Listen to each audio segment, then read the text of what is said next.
Hello everyone, কেমন আছো তোমরা সবাই? আশা করছি সবাই খুব ভালো আছো আর আমিও বেশ ভালো আছি। গুড মর্নিং সবাইকে। তো আজকের ভিডিওটা একটু অন্যরকম ভিডিও তোমাদেরকে দিলাম। আজ আর ডেইলি ব্লগ যেটা দিই সেটা না, কিন্তু আজকের ভিডিওটা একটু অন্যরকম আছে। তো আজ অ্যাকচুয়ালি আমরা যাচ্ছিলাম গুয়াহাটিতে একটা কাজে, আর একটা কাজ বলতে ওই যে ডক্টর দেখানোর জন্য যাচ্ছিলাম আর কি। তো ভাবলাম যেতে যেতে তোমাদের সাথে ভিডিওটা শেয়ার করি, তোমাদেরও দেখলে কিন্তু ভালো লাগবে। আর শুধু যাওয়ার ভিডিও নয়, মানে যাচ্ছিলাম তারপর যে গুয়াহাটিতে দেখেছিলাম সব কিছুই ভিডিও ওই একটা ছোটো মিনি ব্লগের মাধ্যমে আর কি তোমাদের সাথে শেয়ার করলাম। আর যেতে যেতে ভাবছিলাম যে ওই ভিডিওটাও তোমাদের সাথে শেয়ার করি, যে যাওয়ার যে আমাদের আসামের যে ভিউ, যেটা মানে সেই প্রাকৃতিক সৌন্দর্যের কথা বলছি আর কি। ওই যে মেঘালয়ের যে পাহাড়টা, সেখানে দেখবে শীতকালে কখনো বা মেঘ দেখা যায়, কখনো বা কুয়াশা, খুবই ভালো লাগে কিন্তু এই পাহাড়ের মধ্যে। আর ছোটো ছোটো পাহাড়ি নদীগুলো না দেখলে সত্যি মন ভরে যায়। আর এখন যেহেতু শীতকাল, বৃষ্টি তো একদমই নেই, তো নদীগুলো একদম শুকিয়ে যাচ্ছে। কিন্তু তো গরমকালে কি হয়, বৃষ্টি পড়ে, ওই বৃষ্টির জলগুলো কিন্তু ওই মানে পাহাড়ি নদীতে দেখা যায়, নদীগুলো পুরো ভরে যায় না, তখন মানে কি বলবো, একটা ভয়াবহ রূপ ধারণ করে। কিন্তু শীতকালে সেই নদীগুলো দেখলে মানে বুঝতেই পারবে না যে একটা নদী নাকি, এরকম আর কি অবস্থা হয়ে যায়। অল্প অল্প মানে পাহাড়ের জল নেমে আসে, তবে হ্যাঁ স্রোত কিন্তু খুবই থাকে। আর এখানে দেখো আমি একটা ব্ল্যাঙ্কেট নিয়ে এখানে বসে আছি। আর আমাকে যখন তোমরা দেখতে পাচ্ছ ব্ল্যাঙ্কেট নিয়ে, তখন মোটামুটি বেলা হবে 12টা 12:30 মতো। অল্প অল্প রৌদ্রও উঠে গেছে, দেখতে পাচ্ছ। আর আমাদের এখানে তো এখনও ভালোভাবে শীত পড়েনি, তবে পাহাড়ি এলাকা যেহেতু দেখতেই পেলে ব্ল্যাঙ্কেট নিয়ে বসে আছি, মানে অনেকটাই ঠান্ডা পড়ে গেছে। আর আমার একটু ঠান্ডা বেশি, তাই বলে ব্ল্যাঙ্কেট নিয়ে বসে আছি, সেই বেলা 12টাই বেজে গেছে তখন। তবে হ্যাঁ আমার কিন্তু ঠান্ডা লাগছিল, তাই আর কি। বাকি সবাই দেখো খালি গায়েই বসে আছে, খালি গায়ে বলতে ব্ল্যাঙ্কেট ছাড়া আর কি বসে আছে এমনিতে খাবার পরে। আচ্ছা যাই হোক, তারপর গুয়াহাটি গেলাম, যাওয়ার পর রুমে ফ্রেশ ট্রেশ হয়ে তারপর আবার চলে আসলাম আর কি খাওয়ার জন্য। তো গুয়াহাটি তো আর আমাদের নিজস্ব রান্নাবান্না করার কোনো সুবিধে নেই, সেটা তো বুঝতেই পারছো। হোটেলে থাকা, হোটেলে খাওয়া, তো হোটেলে গিয়ে ফ্রেশ ট্রেশ হয়ে তারপর আবার চলে আসলাম এখানে খেতে বাইরে।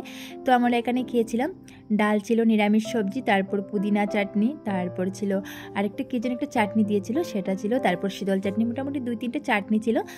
তারপর কাতলা মাছ নিয়েছিলাম, আর ডাল ছিল, অনেক কিছু ছিল। খাওয়া দাওয়া করে তো রুমে গেলাম। আর এটা হচ্ছে পরের দিনের সকালবেলার ভিডিও আর কি।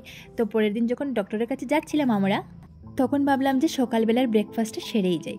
তো এখানে আসলাম একটা হোটেলে, মানে এটা হচ্ছে একটা পাঞ্জাবি ধাবা আর কি। তো এখানে গিয়ে আমরা ছোলে ভটোরে খাচ্ছিলাম আর কি। আর এটা আমার খুবই প্রিয় একটা খাবার, আর অনেক টেস্টি আছে এখানে, যেহেতু পাঞ্জাবি ধাবা, তো সত্যি মনের মতো করেই দিয়েছিল। খেয়েছিলাম পেট ভরেই। তারপর ডক্টর দেখিয়ে অনেকটা খিদে লেগেছিল, তারপর ওই হসপিটালের ক্যান্টিন থেকেই আমরা এটা খেয়েছিলাম। এখানে হচ্ছে ভেজ প্যাটিস, আর তার সাথে আছে কফি। কফিটা কিন্তু সেই লেভেলের টেস্ট ছিল। আর যেহেতু ক্যান্টিন এখানে ডক্টররাও খায়, সবাই খায়, তাই বলে এখানে কিন্তু ফ্রেশ খাবারই তাকে বেশ ভালোই দিয়েছিল।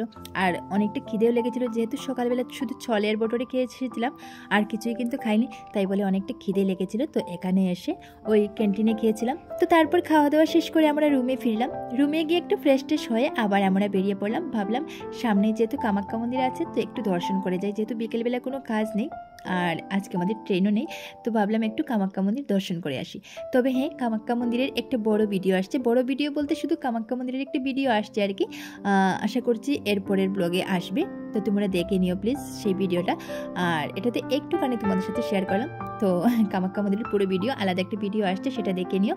আর আজকের মতো ভিডিওটা একটুখানি থাক, খুব তাড়াতাড়ি দেখা হচ্ছে নতুন আরেকটা ভিডিওর সাথে। ততক্ষণে তোমরা সবাই খুব ভালো থাকো, সুস্থ থাকো, আর হ্যাঁ তোমাদের পরিবারের সকলকে নিয়ে ভালো থাকো। আর আরেকটা জিনিস তোমরা দেখে নিও, যেতে যেতে কিন্তু সেই ছোটো ছোটো পাহাড়ি নদীগুলো তোমাদের সাথে শেয়ার করেছিলাম, খুব সুন্দর কিন্তু এই আসামের ভিউগুলো। তো ভাবলাম তোমাদের সাথে শেয়ার করি, যদি ভালো লাগে তাহলে অবশ্যই একটা লাইক করবে, কমেন্ট করবে, শেয়ার করতে কিন্তু একদমই ভুলবে না। চ্যানেলে নতুন সদস্য হয়ে থাকলে অবশ্যই চ্যানেলটা সাবস্ক্রাইব করে আমার পাশে থাকবে, আর ফেসবুক পেজ থেকে দেখলে অবশ্যই পেজটা ফলো করবে।